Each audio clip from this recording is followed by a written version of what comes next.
And in today's news, Private Presley departed Fort Hood, Texas for Bremerhaven,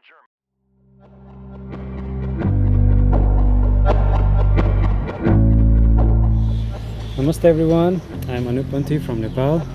I am a music composer, sound healer, Nada yogi, and also a social entrepreneur.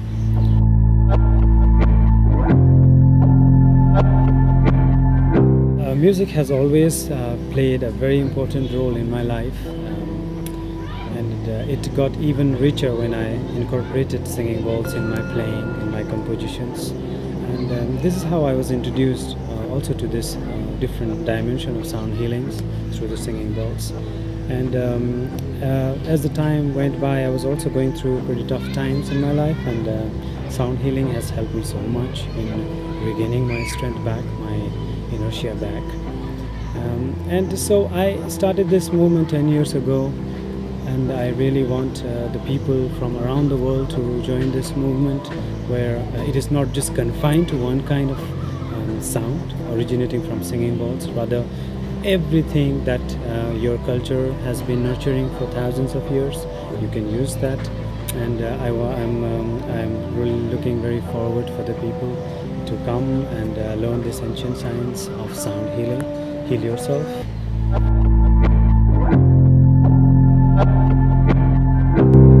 Well, Nepal is a very friendly country, and I think it's one of the most cheapest countries in Southeast Asia.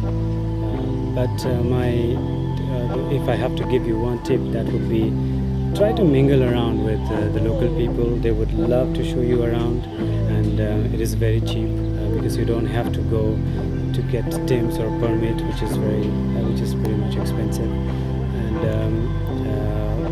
And there are so many volunteers organizations out there.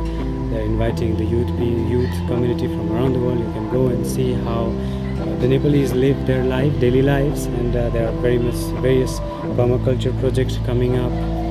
You can look them like in internet. And if you are around Pokhara, come and drop in by. We would love to show you our places here and then give you some helpful tip. I think Nepal is a very nice country in itself, and they're not that expensive. So I think we'll have a nice time.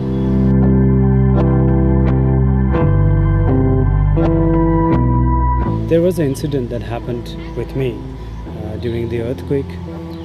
The WHO came up with a program of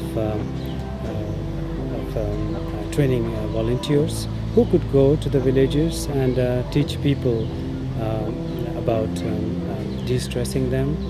And I signed up for that program. And we were around 30 people. We underwent training for 15 days, and then we were taken to those villages. The moment when we went there, what we saw was complete devastation occurred by the earthquake, and then we were so much traumatized ourselves.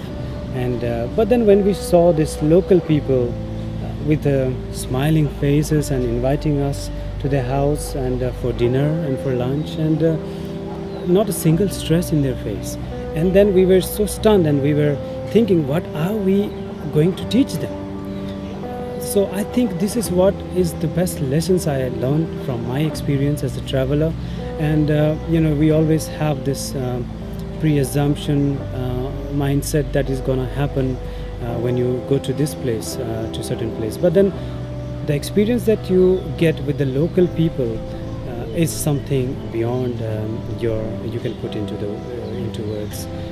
I think the best lessons I learned in my life was live in the moment and rejoice with what you have, and don't regret for the things that you lost.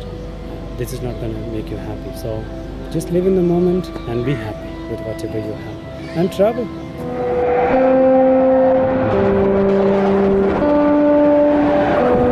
Be like a traveler, and don't be like a tourist.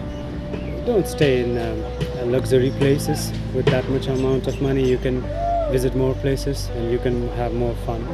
And go around in the nature just like the natural inhabitants of that place would go around. It's like the local people would go around. When you're in the desert, sweat like them. when you are in cold places, feel the cold just like them. In the forest, get bitten by mosquitoes sometimes, and have fun. And don't let that child in you die. Don't let that wanderer in you die. Traveling is one of the best gift that we got from Mother Nature. We have always been a wanderer, and we will always be a wanderer. So, with a full enthusiasm, keep on traveling.